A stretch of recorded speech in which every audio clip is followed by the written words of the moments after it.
чекам само со ова, не можам да се смирам. Бегаш само како мислиш да те стигнам. Baby, не сум тука да си играм. Арогана, али тоа е окей. Се прави важна уште од првиот ден. Вајбо на реплей. Се молам ова да е вистина, да не е фейк. Фейк како мелодија. Низ град со Кики. Низ град со Кики е гостин на концертите во Филхармонија на Калиопе. Дојдете со нас.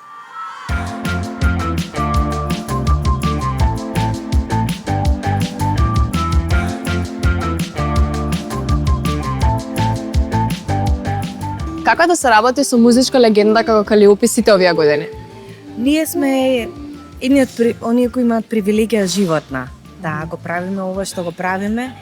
Веќе јас повеќе од 11 години во позади нејзиниот грб, но за секој еден музичар многу е битно кога ќе може да уметност да ја почувствува во еден формат каде што е таа целосна од сите аспекти.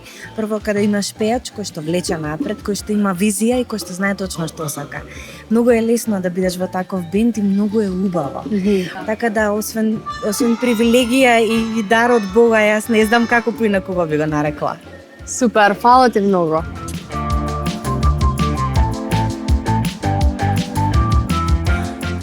Јас немам видено волку тапани на едно место. Направивме шема, затоа што Калиопе сакаше да имаме да свирам односно и перкусија, да свирам и тапани во исто време. И направивме некоја шема интересна, се помачив малце, али ми е супер забавно и многу интересно, затоа што понешто можам да музицирам поише него што може со тапани.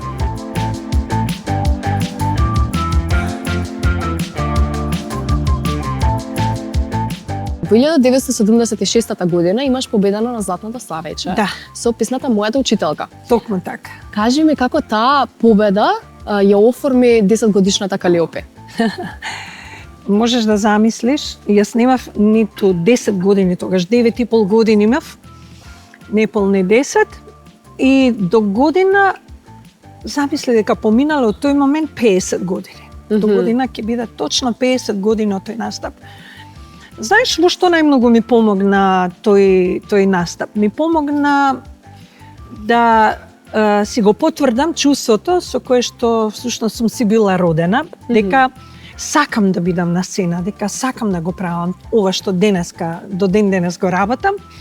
И настапот на Златно славејче едноставно, бидејќи беше многу професионално спремен тој фестивал во тоа време, ми овозможни момент да застанам на бина, да пеам покрај голем оркестар, со голем хор и да се чувствувам како права мала детска звезда во тоа време. А при тоа доаѓав од едно малечко место, од Кичево, и мислам дека бев и првото дете кое што победи на Златно славејче, доаѓа од внатрешноста на Македонија, од провинцијата, како год сака, некој нека каже. И бев многу среќна заради тоа, бидејќи во Кичево однесов еден куп радост. Супер. На своји 14 години почнувате со часови по соло пење со различни педагози, класичен смер. И после неколку години започна бендот Калиопе. Кажете ми, што ве натера да смените насоката? Ајде вака да се договориме прво. Ја и ти нема да си пресираме. Ваши супер го почна интервјуто, рече Опи, и рече на ти, и сега молим те врати се на тоа, затоа што е многу добро ти го разбирам и поривот и потребата, ама сепак ти си некако на некој начин моје дете и нема да дозволам да ми пресираш во ова интервју. Како и да е, ќе ти кажам, почнав оној момент кога мојата фамилија реши во интерес на моето едуцирање на музичкиот пат, цела фамилија се спакува, собра и заминавме за Скопје. Прво почнав со хорот Златно, на Запров Развигорче, станав и солист, поточно подоцна и во младинскиот женски хор, потоа во средно музичко училиште на соло пење кај професорката Марија Николовска, подоцна на факултет кај професорот Благоја Николовски, нејзиниот сопруг, за жал веќе починат. И она што е многу интересно, секако јас бев школувана за класична музика и многу сакав да бидам некогаш на тие големи оперски сцени. А мислам, моите родители најмногу, посебно татко ми. Тој беше решен дека јас ќе станам втора Марија Калас.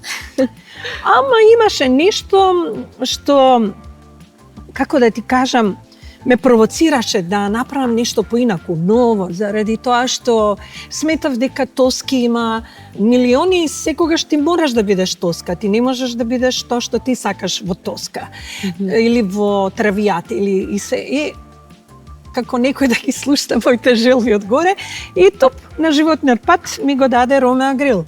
Кога се запознавме со Ромео Грил, тој веднаш го виде тоа сладко лудило во моментот кога ми рече сакаш ли да бидеш звезда, ја реков да. И така започнаш да приказна со група Калиопи и морав тотално да го сменам својот начин на пење. Прва проба, знаеш што ми се случи со Рома, кога пробавме една поп песма и ја почнувам да ја пеам. Замисли Yesterday, да ја пееш на Yesterday. И века, па ти немаш врска со пење.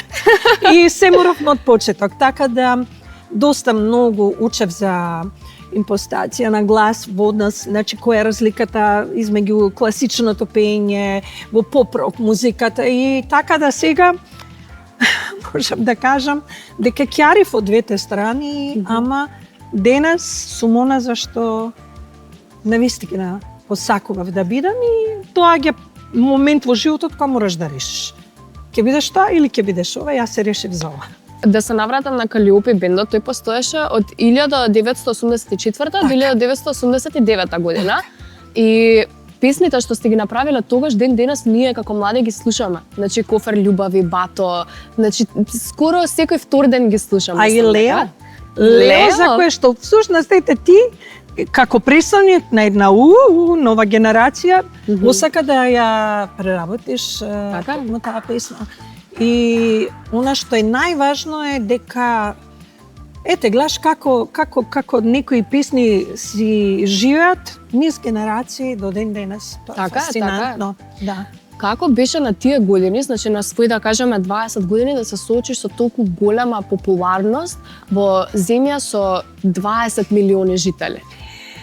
Кога работиш нешто со многу жар и љубов, не ги гледаш малите и големи сали во кои што настапуваш. Не го гледаш аудиториумот со 1 милионски или 20 милионски. Во тој момент, се што е мало е многу големо за тебе, а се што е па преголемо е некако совршено мало. Добро jutro, ljubavi, opet nismo spavali, zadnje zrno kafe kuham da nas probudi. Кажи ми, кој ти бил некој најтажен и некој најмагичен момент во кариерата?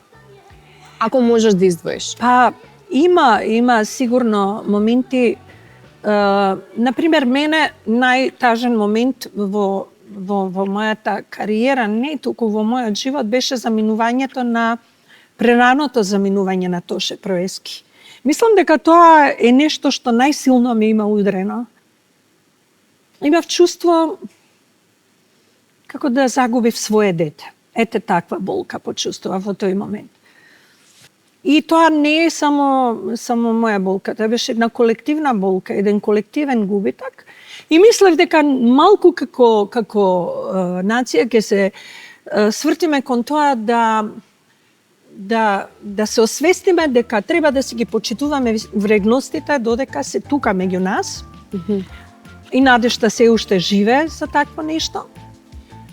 А најсреќен момент, видиш, јас не ги бирам несреќните моменти и најтажните во кариерата, туку во животот. Беше раѓањето на Пако.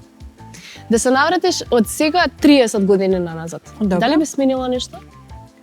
Не, веројатно не, заради тоа што јас калкулирам све и добро и лошо, како било и грешките и добрите одлуки ги калкулирам во едно заедништво, затоа што сето тоа ме направило да бидам она што сум денес. Ти си толку автентична, толку своја, така да во свој стил дали би можела да ми дадеш некој совет што е за младите генерално?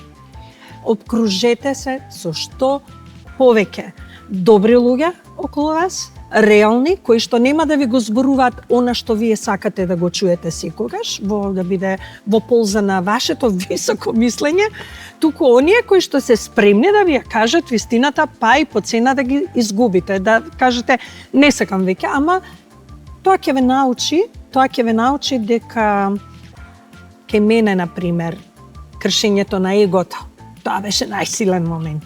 Тоа го стори запров и затоа сум му бескрајно благодарна за тоа. Најголемата лекција во мојот живот. Случката беше кога патувавме за целја Словенија со хорот Развигорче, јас бев солист и требаше да одиме на надпревар и во возот имаше као кушец спавачи вагони и бевме по 4 или 5 во вагонот, многу зборувавме, а забрането беше изречето да зборуваме, да ги чуваме грлата, ама темпераментот си е темперамент. Еднаш, два пати дојде Панде, нашиот старател, кој што водеше грежа. Третиот пат купето го отвори запров и само ми рече, ти, малечка, нема да пееш. И јас се здрвив, некам, нема да пеам, ќе пеам како јас сум солистка, не може, ќе му помине на запров. И ни ги дава униформите пред секој концерт, средени, и јас застанав во ред за да си ја земам униформата и една од жените кои што ги доделува униформите ми рече, Калиопе, за тебе запро рече нема униформа. Тоа беше шамар, не шамарчиште, мањекам. Помалечки од маково зрно. Така да, таа лекција е незаборавна и многу сум благодарна за тоа.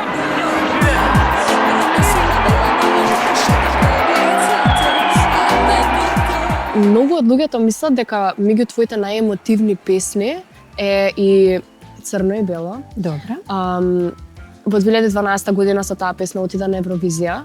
Кажи ми, дали мислиш дека тоа е твоја вистинска приказна? Дали е тоа твоја приказна воопшто? Црно и бело е исклучително од огромно значење песна во мојот живот. Таа донесе нешто сосема ново кај мене. Кажав некои вистини кои што ми лежа на душа и дефинитивно пред се дека црно и бело е се. Нема тука што да ги мешаме нијансите или сивилата. Црно и бело е се. Црно и бело е се, една вистина и една лага. Не можам да те прашам која песна ти е омилена твоја, бидејќи мене сите ми се омилени, сите имаат некоја посебна убавина. Можам да те прашам, кој рефрен, пример сега, од мојата учителка па се до Добро вечер и лека ноќ, ти доаѓа да го испееш? Значи, кој рефрен ти доаѓа да почнеш да го пееш? Баш последнава како ја спомна, веднаш ми доаѓа оној момент. Ма не че мама више жиш, не че мама више жиш, копре, ма не че мама више никада не. И тоа Маја Јуле, Сарици. Значи, дефинитивно е тоа е моментално моето мото и мислам дека треба да е животно мото на многу жени, па и мажи кои што се ете да кажам, прелажале, излажале со изборот на партнерот. Браво, Калиопе, фала ти најмногу. Фала ти на тебе, Кики, срце мој, и да бидеш секогаш вака каква што си злато. Гледај, се закачавме, што значи дека нема да се разделиме никогаш.